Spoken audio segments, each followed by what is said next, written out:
They don't know who we be. They don't know who we be. Renegade culture.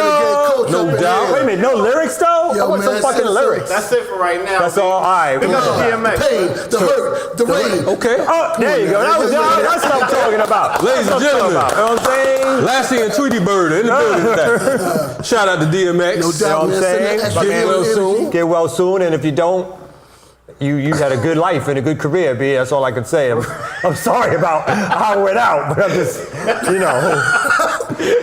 All prognosis ain't looking that good for that, my Coming man. from the atheists, we don't care what happens. Coming from the atheists, we don't care what happens when you leave here. You're just gone. Listen, man. You know what I'm saying? This is Renegade culture, where you got folks like Kamau who will come with the most morbid shit. You like, yo, my child's birthday. Oh, they made it to 2? Like, goddamn. Hey, what the fuck? wasn't based on my parenting, but you know, good luck with them. Anyway, Yo, you know what this is? it's Renegade culture, goddamn. That's right. Culture. Renegade, and this is Kamau K. Franklin, and you are? I'm Kalonji Changa. We're in the building alongside the people them. I go by the name of the Ear Doctor. Okay. And of course, transmitting live, I am Minister Server, along with Your boy Jai in the building.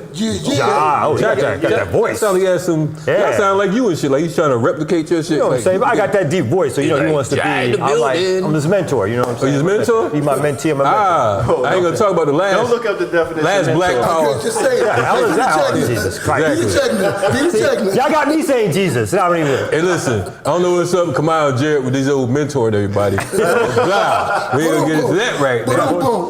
Anyway, You know what this is, though? Yeah. It's our 3rd year anniversary. Hey,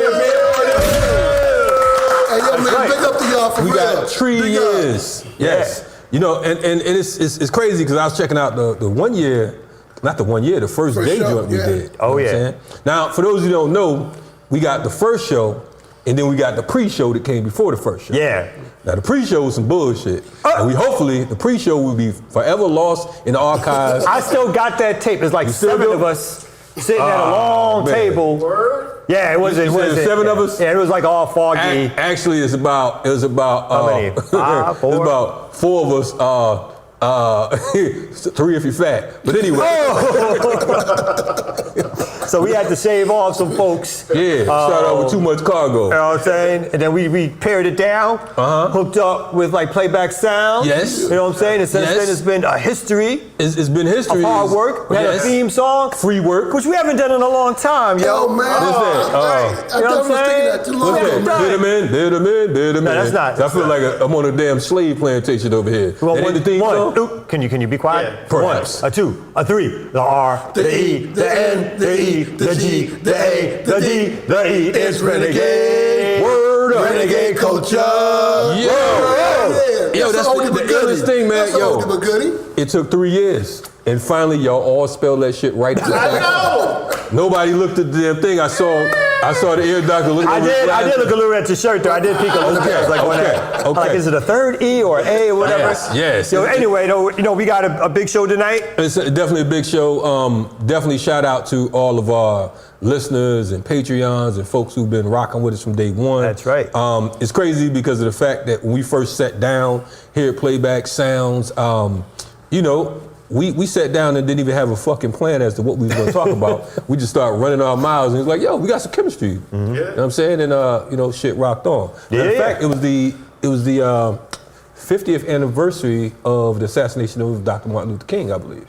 Yes, it was. So that's when we recorded and it was released around this time. So shout out to Playback Sound, Playback Studios. Lutz, we ain't seen your ass in 3 years. Yo, me too. These foggy ass microphones, we gotta talk about renegotiating. I want some refunds. Exactly, You know what I'm saying? man. But speaking of the support we got, and like my brother said, like, you know, we've added on now, so we no longer just Renegade Culture. We're also Black Power Media.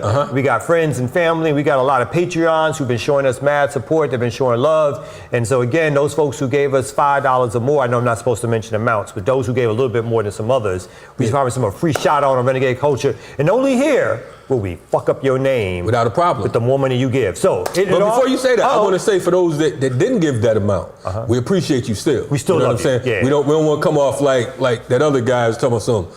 I know you said $10, but you could have sent some more. True. We are absolutely grateful. You gave a nickel or even reposted our shit because you got some cats that are straight haters that act like they ain't even listening to our shit, but we can see through your motherfucking iPhone and we see your punk ass listening. Damn, but anyway. there you go. Now read off some of them Patreons who gave us some support. All right, first we got Leon Rogers. All right, Leon. We got Brian Zane. All right. Okay. We got Will Hardesty Dick. Oh, wait, what? Stop, what? Yeah, who you got? Word. They just did a Bart Simpson right there. They got world's hardest dick. Will Hardest. Yo. Only on Renegade Culture. Only Boris McDaniels. We got Max Shu. And we got Tennessee Betro. No, her name is Today Batrue. They got Hey, they wanted their name fucked up. Hey, Dr. got you. He want to take it personal when it's his people. Well, yeah, that's my sister-in-law. So you know she gave me some loot. She gave me some loot. That nigga said Tennessee. Tennessee's like Hennessy. Say it again for the people. So Today they know. Batrue. Today Petru. Yes. Today Batrue. Not Patron, Batrue. What's that, French? Goodbye. I'm leaving the show. Ethiopian.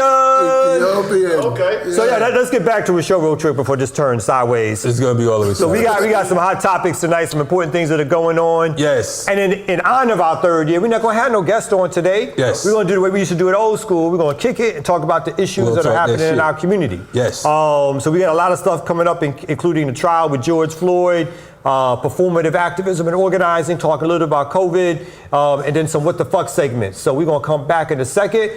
Ear Doctor, won't you take us out? Yeah. Real DJs up in Renegade Culture.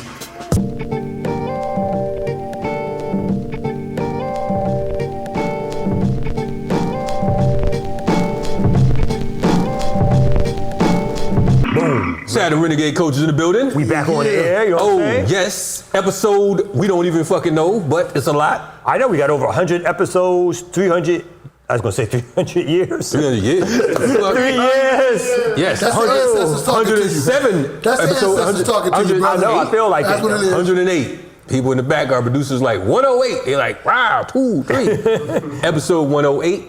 And this is our third year commemoration, anniversary, all that good shit. Yeah. Yeah, and there's a lot of shit going on, just like when we first started. It's funny because of the fact, on the very first show we was talking about a brother who was murdered in his grandmother's backyard by the fucking police. Oh, that's right. And here that's it right, is, that's right. 3 years later, we're talking about the police murdering someone again. In fact, I would say it's probably been the issue that we've come back to over and over and over again. Non-stop. Because during that Yeah, time, all these different killings have happened while we've been on the, obviously before we've been on the air, but during the time we've been on the air, it's been the single most thing that we've had topic after topic about, because that's the thing that keeps happening, that becomes the most dramatic thing that reaches in the media and shit like that. So but even when we have like OGs on, we had some of the Panthers, and we talked about some of the veterans' fathers and stuff like that. It was all police related. Yeah. You understand what I'm saying? So in a tradition of FTP, I'd like to start this motherfucker off by saying, fuck the police. You understand what I'm saying? Yeah. And all their corporate sponsors. Anyway. So if folks don't know, I assume people who've been following the trial, Derek Chauvin is the cop who killed George Floyd in Minneapolis. He put his knee on his neck. The trial is ongoing. It's been going on for about 8 or 9 days now. By the time you see this broadcast, the defense is basically trying to make it seem like George Floyd was killed by a drug overdose, or because he was high on drugs at the time, and that led to him dying as quickly as he did when that cop put his knee on his neck. Before we go any further on that, because of the fact that we're going to get into that fuckery. You know what I'm saying? That's some straight fuckery. First of all, the fact that George Floyd is the really the person on trial. That's right. You know what I'm saying? Chauvin's white ass really ain't even on a fucking trial. I want the listeners and the viewers to stop and think about something. We're saying, and what you saw is this fucking man that's probably a couple 100 pounds kneeling on a man's fucking neck. Okay? Because I think we become desensitized even though you see it. You have to really imagine someone putting their fucking knee on your neck. Not for 1 minute, not for 30 seconds. If I put my knee on your neck for 30 seconds, you're gonna be like, man, get the fuck off me. Yes, it's like, that's a terrible thought. But for how many minutes?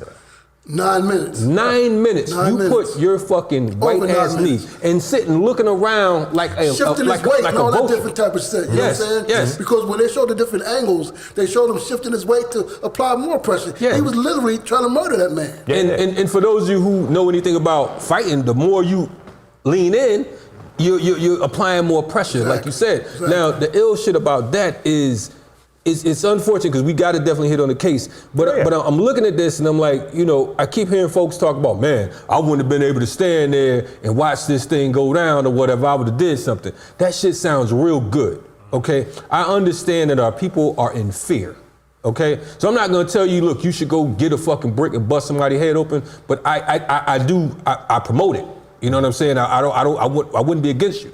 You understand what I'm saying? But to sit there and have to watch this shit is horrible on all counts. And that's what we saw from a lot of the witnesses. But go ahead. No. I think you're completely correct. In fact, it reminds me, I think we're in a situation where we're experiencing in some ways like the Rodney King trial. I know there's been other places where videotape has been used before, obviously post Rodney King, but it all for me comes back to like we're now at this place where I think, again, I put out this Twitter thing earlier because I think he's going to probably get convicted because I think the system is scared about the reaction.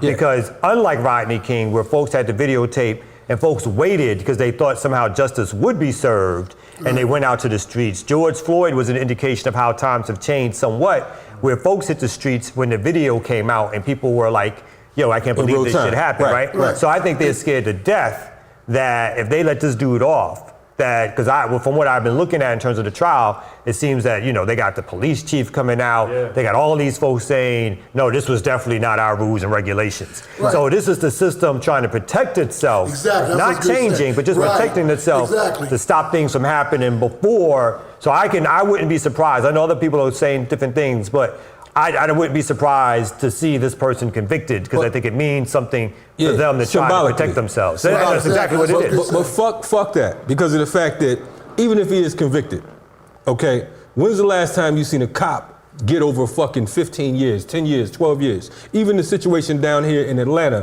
where it was proven that they planted drugs on Katherine Johnson. They bum rushed her home. They fucking tried to say that she was selling drugs and handcuffed her body, her lifeless body. And then the motherfucker that caught the most time got 11 years. You understand what I'm saying? And he's out on the streets right now. So when we look at this shit, the parallels, because of the fact that, again, they said he was a drug dealer. Now, in the courtroom, they're saying what? Yeah, now they're saying he took drugs. Yeah, so, and these motherfuckers even went to extreme lengths talking about, on the tape, they were saying, he said, I ate too many drugs. This is the dumb shit that these motherfuckers are saying. He said, I didn't do drugs, but these motherfuckers saying, see, did you hear him say, I ate too many drugs? Who the fuck eat drugs, number one, motherfucker? The only drugs that motherfuckers eating out here is that shit in the corner store in these fucking food deserts. That's the fucking drugs. But it's the extreme lengths that the defense attorney is trying, but it's a horrible thing to sit here and I'm gonna keep it real. I've been watching the highlights. I can't sit there and watch all this shit because of the fact that it make me want to jump in the fucking joint.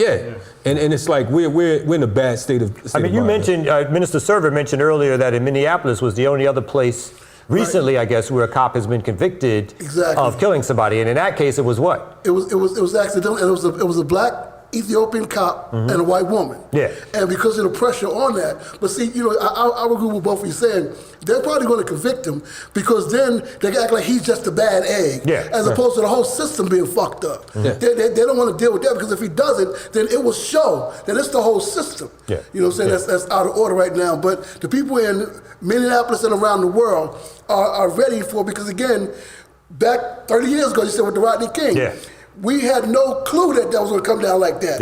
You know what I'm saying? So now, you know, 30 years forward, we are a bit different right now. So I think, as you say, that they're going to do what needs to be done politically, system-wise, so they can kind of calm the natives down, as it were. I think the last time that's what it was. It was like folks somehow thought that because this beating, they're talking about the Rodney King beating, was so excessive, they were like, there's no way, you know what I mean? There's no way that they can try to get away with it. So, but that's constantly what they do, is to show that their system will protect their own. And again, even in extreme circumstances. So this is by no means a done deal, but it does mean that, you know, the pressure that's been put on over the last 30 years means at the very least that the possibility thereof of some conviction which doesn't, again, change the system, but it's something we got to look out for and prepare so that what you said, that they can't use this as some excuse for like, see how we cleaned our system up, but we no longer a crooked system or something. But not only that, the way this system works anyway, let's say he is found guilty, you know what I mean? He's not going to be sentenced right away.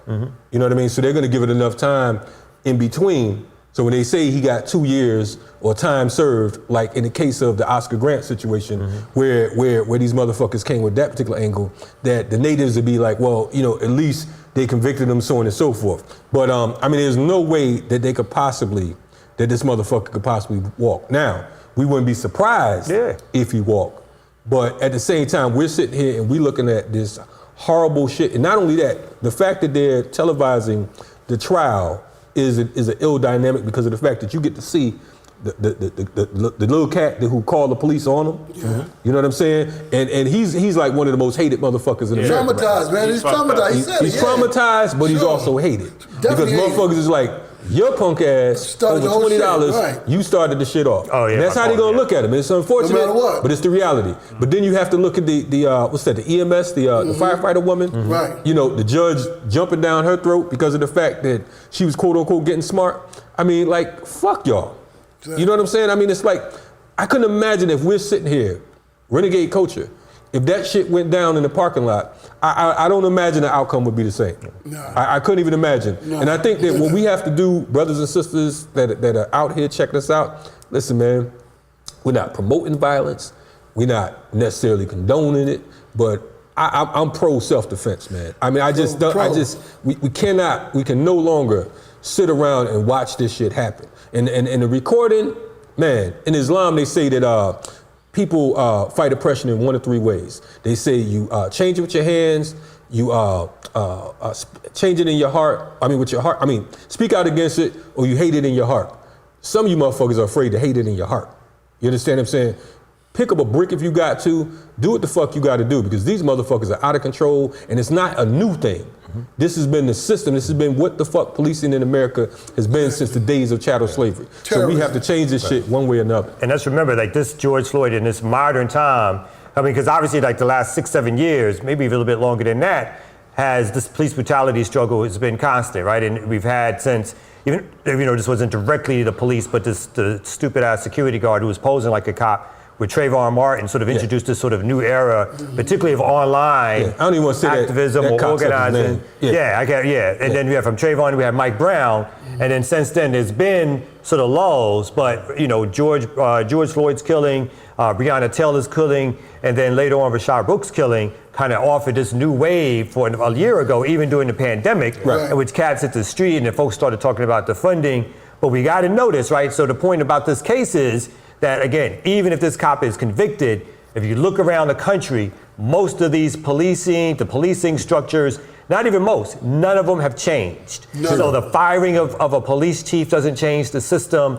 Training doesn't change the system. These systems are still militarized. They're still top down. They're still occupying armies in our black communities, and they have to be treated as such. Everywhere that people are talking about defunding the police, the police have not been defunded. Even in the most liberal cities, even in places that claim to have radical mayors, police budgets are going up, not down. So all of this stuff is sort of, again, we're going to get into this performative activism and organizing that seems to be happening is not solving the system, not solving the issues, but yet folks are bringing in dough. And so when we come back, and I want to point out one thing. There's a lot of distractions going on as well. No doubt. Okay, I hear everybody talking about they legalized marijuana in New York. They legalized this. Fuck all that. You understand what I'm saying? Let's stick to the fucking script. We glad they legalized the marijuana to try to numb your ass down and lull you back to sleep. But fuck it, the same way that they're bringing in these new laws to help their economy, because that's what the fuck they're doing with the whole marijuana situation.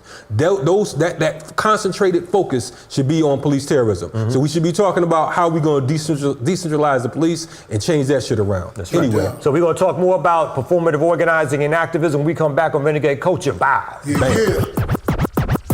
Banging on the system.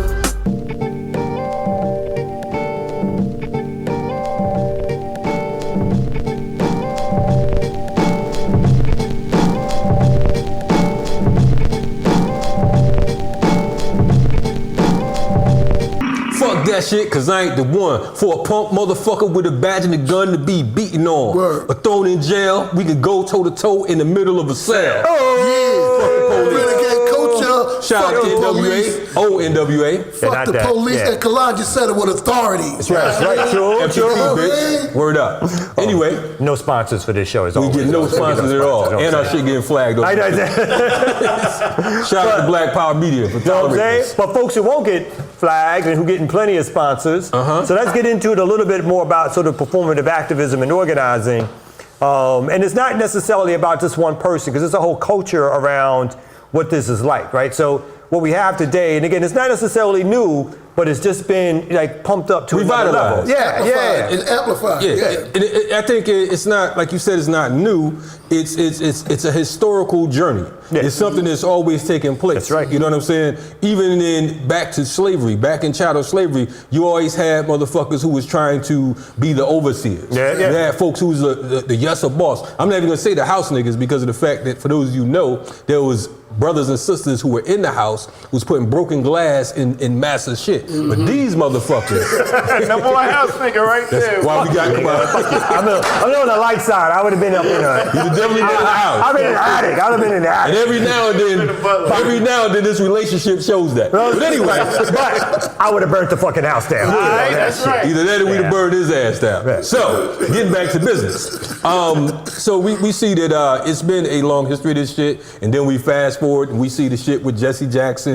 You know what I mean? Even from the whole Dr. King shit, where he dipped the blood on his shirt and shit, and he was able to fly out of Memphis and do a press conference in Chicago the next day when no fucking body else was able to fly out of Memphis. Later on, he began to extort companies like Pepsi and Coca-Cola, so on and so forth. Hijacked the whole Rainbow Coalition. Hijacked the Rainbow Coalition, all that shit. Right. Moving right along, you fast forward.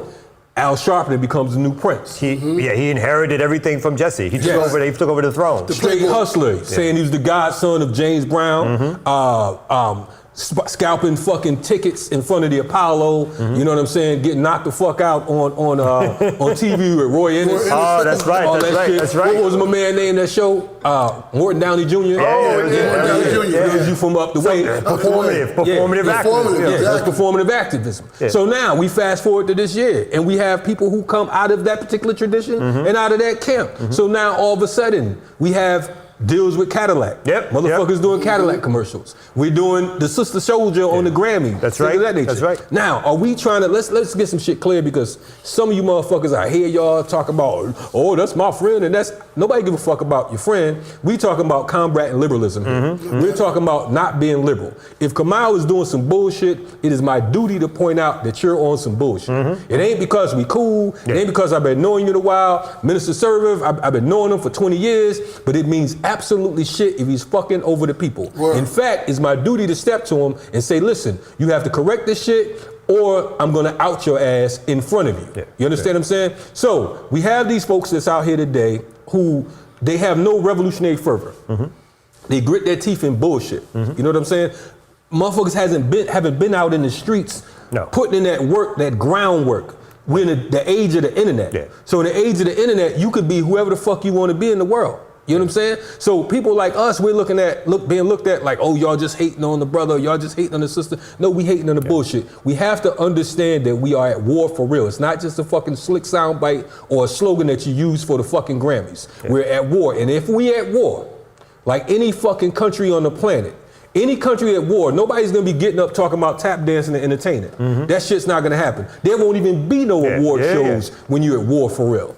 Black folks should be, no one should have to tell you to boycott shit because of the fact that if you've been mistreated, it should be an automatic inclination inside of your head to say, listen, I can't get down with this shit. The role of the organizer activist is not to get deals with Twitter or Cadillac. It's not to go to a rally or demonstration and stage an arrest. And to have your picture taken and then to use that as sort of your entree into getting like interviewed by the New York Times and on these talk shows about all the things that need to happen in terms of the black existence. And I think that's part, like, you know, recently, again, on Twitter, there's somebody who put out the story about how Malcolm, Betty was talking about how Malcolm was in the room and someone offered about $6 million for him to slow down his work. She said not to stop his work, but to slow down the organizing and activism. And how he turned it down like somebody was giving him a $1 bill. Like he's like, no, that's all right. Like, just keep this other conversation going. Can you imagine today how many people would jump on that? When they're it's not even just about like whether or not this is going to aid your work, but they're actually telling him directly, point blank, we want you to stop being as militant as you are, and if you do, we're going to pay you to do so, right?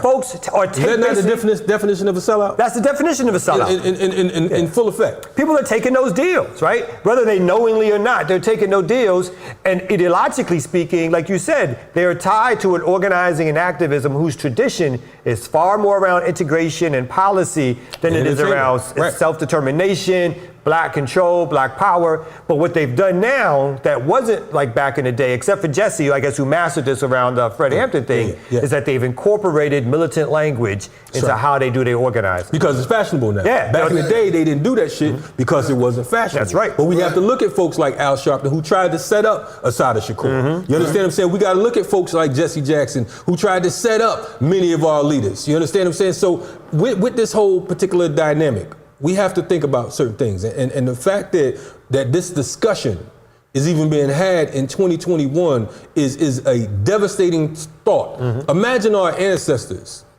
Imagine our ancestors, Harriet Tubman, folks like that, who are out in the fucking field running and somebody offering her a fucking deal with Cadillac. I mean, that's the most crazy shit you can even imagine. Here we are. I was on the fucking radio interview the other day, and a motherfucker said to me that, activists need to get paid. They should get paid for their work. Who the fuck you talking to? Who the fuck you talking to? I've been, what they say, been in these streets, motherfucker? Been in these streets, suffered, and lost relationships, the whole nine, because of me not accepting certain types of bullshit. So don't come to me talk about we deserve to get paid. We know better than any motherfucking body else because of the fact that we've been here before you even knew what the fuck was going on in the streets. So don't miss us with that bullshit right there. You know what I'm saying? You gotta come with some new shit. Just say, listen, I want to be famous. I want to be popular. I want to be popular. I am an activist. Exactly. I act like this, motherfucker. I act like I'm about that life. Yo, they already came to you about doing a reality show, right? I mean, that was like back in fucking 2010, 2011 or whatever. And they was asking us about following FTP movement around. And I said, follow us around for what? You gonna help pass out some of these motherfucking sandwiches? Oh no, we can do such a, you can't, what the fuck would I look like? I swear on everything. And I had certain people like, man, you know, the organization can gain popularity, so on and so forth. We've never given up our fucking credibility. We're not fucking, as Mao talked about, back in the day, Mao talked about toothless tigers. Nowadays, you got fucking digital tigers. That's right. You know what I'm saying? You got motherfuckers who that bite and that bark don't mix. But they quick to attack you. They quick to attack other people. And they quick to tell you that you shouldn't attack these organizations because if you say anything negative about these organizations, you're doing the job of the state. So there's no accountability. So on one hand, they're telling you, but on one hand, they're telling you there's no account. You can't have accountability unless you publicly say something because you're acting on behalf of black people. You're making public statements about fighting for the liberation of black people, for the policy issues of black people, for the issues around nationalism or control and all that kind of stuff. Once you step on the stage and say that, then it's all open. You can't collect money and not talk about and not be asked questions about where that money goes, who gets it, how's it spent. That's part of the role. And you know, just like Kalonji just said, there's a level of accountability to the people. And if you're not holding yourself accountable to the people, then you find yourself building into the corporation. So you have these aspirational activists and whatnot, where they aspire just to be bigger black capitalists. That's really all they're aspiring to be. That's right. So now it's like, to be famous, to be an activist is to try to be famous, to come and look a certain kind of way. That's what, you got young people now that are aspiring to do that. Starting their own organization without even following about the other organizations that's done the work that you're trying to do. It's a career. So it's not accidental, and that's done by distraction as well. But that's part of the reason why the police feel comfortable in a black city putting his fucking knee in a man's neck in front of the entire fucking world. The cameras out there, the whole nine, not trying to hide anything because of the fact that they know that these motherfuckers ain't gonna do nothing but get a goddamn check, go in there, march, talk that shit or whatever, and if they burn the property down, it's okay because the insurance companies who already raped and robbed and pillaged the fucking land, the insurance companies, the same motherfuckers who sponsored slavery, these are the motherfuckers that's gonna fucking rebuild the shit after you done tearing the shit down. And I'll say two quick things on this. One is like there's now a national profile of how these organizations operate, not just on police brutality, but on issues of housing, police brutality, welfare. They basically create these national outlets and say that they're speaking for everybody around the country who's been doing this local work for 5 years, 10 years, 15 years, 20 years. Yes. And they tell the foundations, give us the money, right? Give us the bag, give us 20 million so that we can make sure everybody else gets their boats uplifted. And then what they'll do is that they'll give each organization about 100,000. So they'll spend like 2 million out of their budget for these local organizations. Meanwhile, they kept the 18 million for themselves, claiming that they're doing all this work for the community. Outreach. And then the second thing is and that those are select organizations. Not everybody. Not everybody. Exactly. But then the second thing is that now you have people who I know who used to be in these streets. That's right. Who are covering for these organizations and saying You're shit dead wrong. about how these organizations need to be protected or they're doing all this stuff. When 20 years ago, y'all were the same folks criticizing Al Sharpton and Jesse Jackson for this same performative bullshit. So why are they doing that, Kamau? Because everybody's getting the bag, bitch. Everybody's getting the motherfucking bag. But see, that's why shows like Renegade Culture and Black Power Media are so needed to keep the truth, to keep the accountability to the people. So big up to Renegade Culture and the work we're doing, because all the things you talked about are things, if you go back in the 3 years that y'all been doing the show, we deal with all those topics all the time, directly from the people. That's man, right, listen, man, I'm still on that. What your man say? Ski mask way, nigga ransom note. Far from handsome, but damn a nigga toe. That's how I'm feeling these days. So I want that bag too, motherfucker. But all right, we're gonna get it another way. Renegade Culture, we going right back. The Grinch.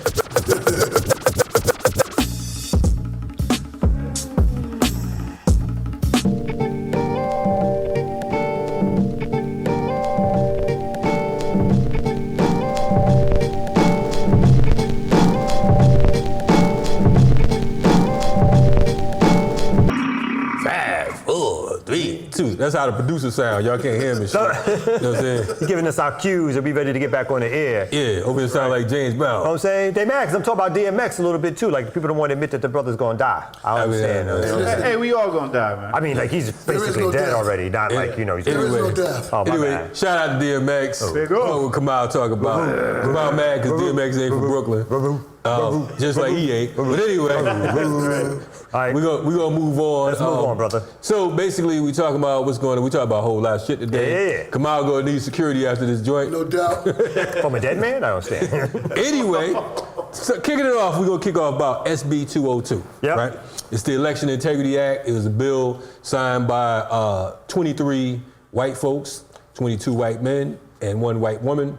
And it's basically should be called, I mean, I know a lot of these motherfuckers talking about Jim Crow 2.0. Yeah. But we just basically, it's the usual Voter Suppression Act. These motherfuckers is taking it back to the Confederacy. They're mad because of the fact that once again, they lost. You understand what I'm saying? So whenever these motherfuckers lose, they go to extreme lengths.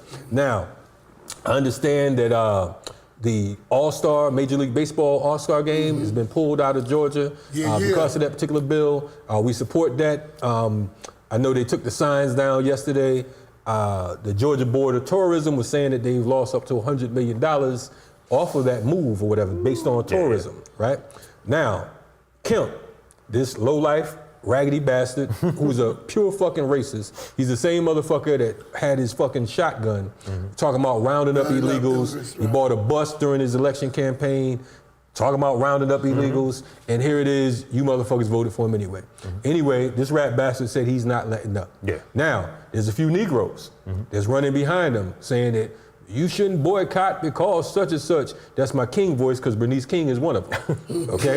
Now, there's another motherfucker. What's the other? Stacey Abrams. Stacey Abrams. What? Now, everybody's jumping up and down because Oprah's stunt double was running for office. Now all of a sudden, she trying to goddamn calm down the natives because of the fact that they feel that it's going to hurt the economy in Georgia.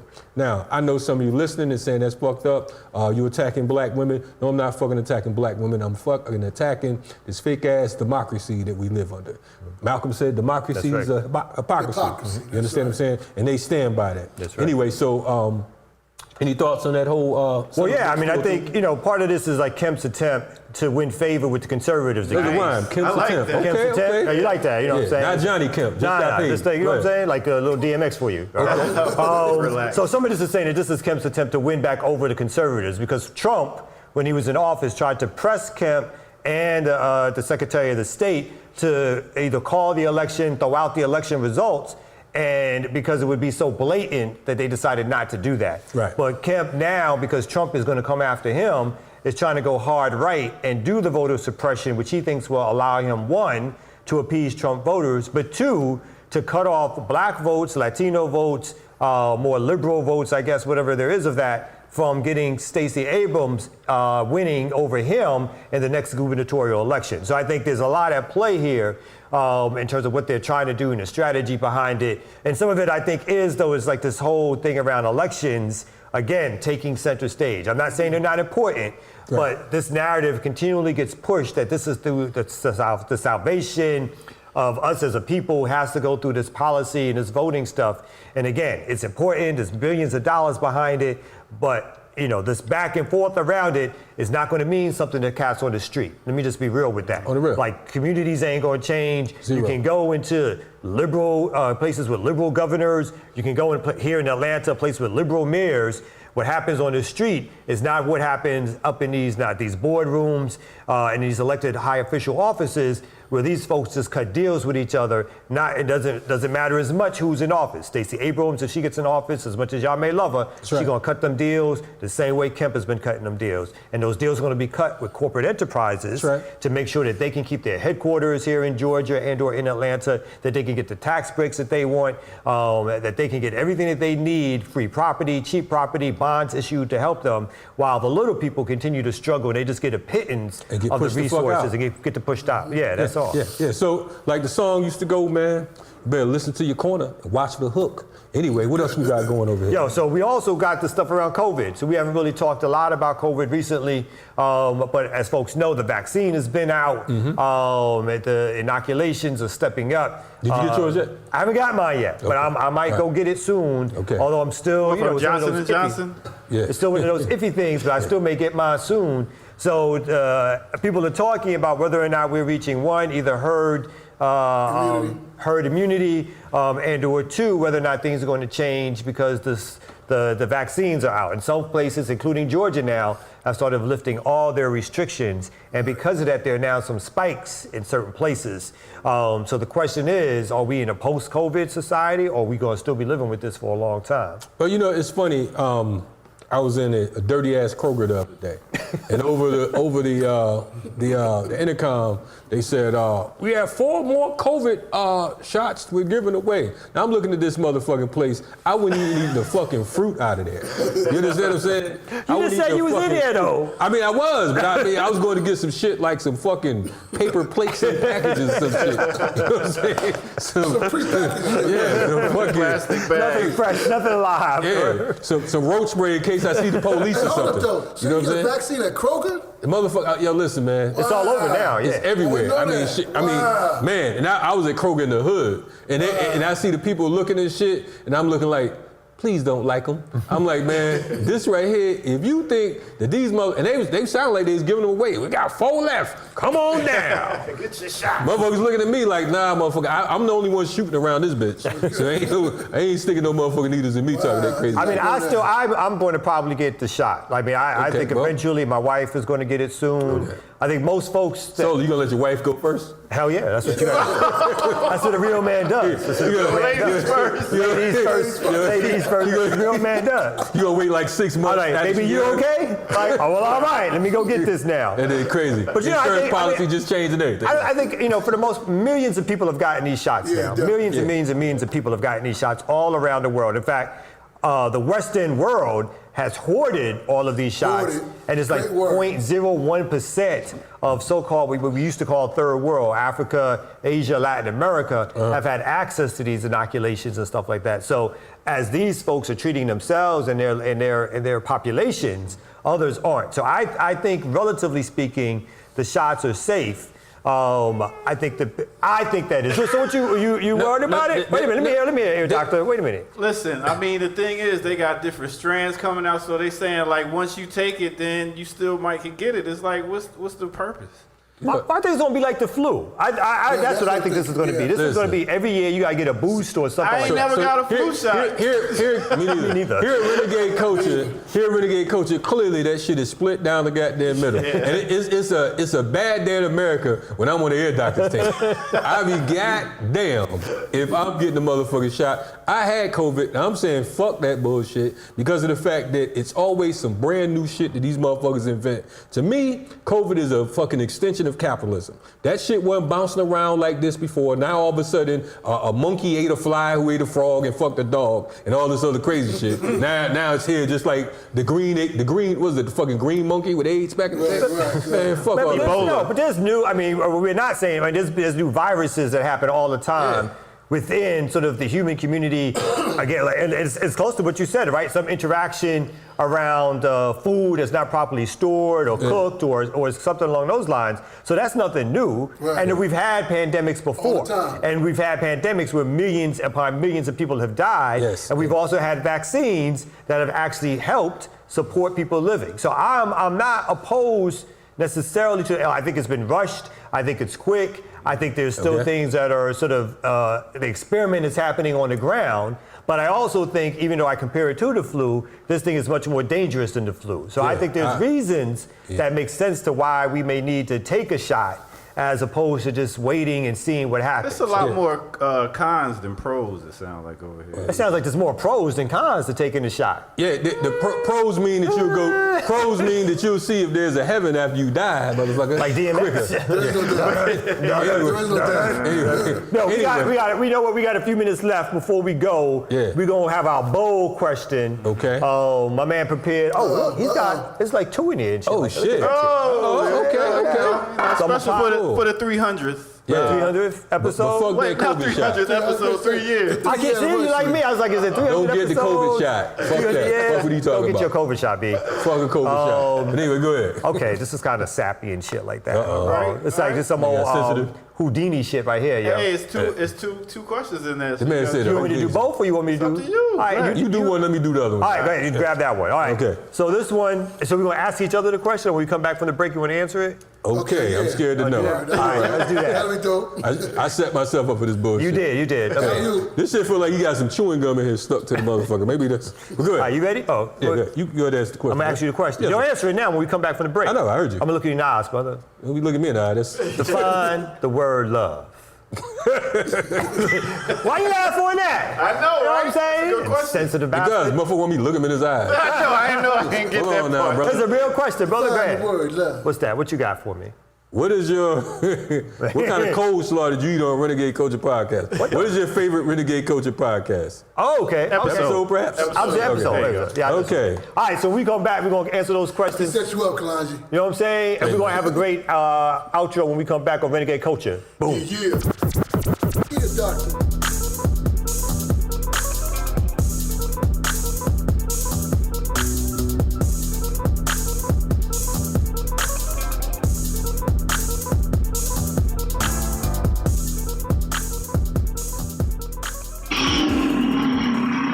Renegade Culture Podcast, and we in here. Boo, boo, boo, boo, boo, boo, boo. Hey, yo, West Side, shout out to West Side Gun. Shout out to the whole Griselda. Benny the Butcher. Conway is the motherfucking man. Y'all fuck with Conway. Benny's the man. Benny gangster too. Hey, yo, but hold up though. Rock Marciano, who started the whole way. Pick up the Rock, the OG. Are they all alive? No doubt. Are they all Cat alive? right here. But Benny did get shot in He got shot? in Walmart in Texas and shit. He didn't die though. They tried to rob him in the Walmart parking lot. Shot him in the mouth? I'm thinking about Conway. Oh, God. Benny got shot. Yeah. And then Ecstasy's dead? Right, one love. Yeah, what are you just on a dead MC? I'm just trying to name all those who Bold snapped. question. Let's Yo, get back. okay. There you go, man. Yes. So, because I keep thinking about how you wrote the question, I keep thinking about Houdini with one love. Okay. So here's the question again. Define the word love, Kalonji. Love in the city. Nah, love to me is deep affection. It's a special kind of interest. It's revolution. You know what I'm saying? Revolution is Che Guevara said, revolution is an act of love. So even with what we consider love, relationships and all that is a revolution. It's about change. It's about growth. It's about understanding. And unfortunately, in love, people fall out of love because of the fact they get into love for the wrong reasons. Thank you. No, it's not bad. It's not bad. It's not bad. I just started my love podcast. At first, I didn't know where the fuck he was going with it, but he cleaned that up. I'm provocative. He landed that plane. I'm gonna give him credit on that. One love. What's the question you have for I just want to come with I the forgot what the fuck I had. favorite Renegade coach? The man said the question for Kamau K. Franklin, and the K stand for Kunta Kinte. Holla. What is your favorite Renegade Culture podcast episode? I mean, when I think about my favorite show, it was also like one of our most angry shows. Okay. But it's now my favorite show. Oh man. It was when we had the great debate. The great debate. The great debate. So we had on Shelley Winters, April Silver from Black Voters Matter. Okay. A Noah Changa, no relation. Definitely and no we had my relation. man on. Ben Dixon. Ben Dixon. Who lit it up? He lit it up. My Ben man was got like, charged. I'm He's about like- to, Hey, That yo, turned into the Incredible Ben. because I wanted a debate, Right. but I thought it was gonna be all like, but cats got into it and it was like, it just exploded. Then of course I went off and I said, some ill shit too. Told people to shut the fuck up. Told host to shit, yeah. But now when I've listened to it, I've been like, all right, that shit was funny. Now That the ill was shit funny. about that's the same show that Shelley went to rip this fucking mask off, and I got COVID the next fucking week. So I was out for the next couple shows. Now I don't know if it had anything to do anything, but it was because I didn't get the shot that Kamau got. Yo, all our listeners in the comments, text up one of your favorite episodes so we can know what it is. True, And let true. everybody else know so they can go check it out. No doubt, no doubt. Also, check out some of our other shows on Black Power Media. We got the Lukeman Nation. Mon Nation. I see you Mon sound I come like this, man. Lukman. We got Mixed with a Like. Lukman. We got the Last Mixed Dope with a Like. Intellectual. Okay. We got Real Talk. Okay. And we also got this new show that just popped up called Riot Starter TV. Riot Starter TV. Yeah, I don't know. Somebody's on that shit. I That don't shit know. dope. Hey, but you know what they keep talking about? What they do? What's The that? doctor's office. Doctor's office. Yo. That in the Sundays? Sundays in the mud. They love it. Yeah. And we got some new shows that will be coming at you the next few weeks. Yeah, So we ain't want gonna announce them just yet because of the fact they ain't cut them checks yet. They ain't cut them checks yet. Yeah. But remember, Checks right. we got on Tuesday, April 20th from 8 to 10 a.m. Yes. We got the Remix Morning Show, which is going to be live. 4:20. Yeah, Tuesday, Wednesday, Thursday. You look out for that, but it starts April 20th. And the time is what? What's the time? 8 a.m. I said that. 8 a.m. 8 Eastern a.m. time. 8 a.m. 8 to 10. Did you not? You got 8 some to wax 10. in your 8 to ear, 10. son? I was thinking about that 420. I just got caught on that part. Hey, fuck the time. So 420. keep supporting us at now you got me messing it up, man. Black Power Media on Patreon, and then we got our last Patreon list that we want to give of all the folks who gave us some support this week. For the record, because people keep asking how do they get to the Patreon, go to blackpowermedia.org. Yep. Blackpowermedia.org. You can find all the shit you need. Yeah. Voila. Yeah. Soul Server. Yo, well, big up to Tavares, Mellis Louise, Kai, Tavares. Yes. Brandy, Christina Charles, Scott, Angela Davis, Sean Riley, Jack Walsh, David Silberg, Pirate School, Ashley and Chanel GaJoin. Nope. Nice. There's your mustard. We got mustard today. All right. Thank y'all so much. You know what I'm saying? Also, Angela Davis. Angela Davis, We have no idea if that's the Oh, Angela that Davis. is? Yo, man, that's How do you not know Angela that? Davis. Davis. He has Yo, no man, big idea. up I don't know what that is. Angela Let's Davis. ride You know this we wave. got Let's ride the wave. Let's ride the wave. He don't know Angela She's a Davis from renegade. he don't know She's a Angela Davis from renegade. Angela Stanton. Oh, wait a minute. I just got a call. Wait a minute. I'm sorry. It's DMX calling from the hospital room. I think he said, I'm alive. I'm going to come beat your ass. Renegade culture, y'all. Yeah. Get out of here. Bro.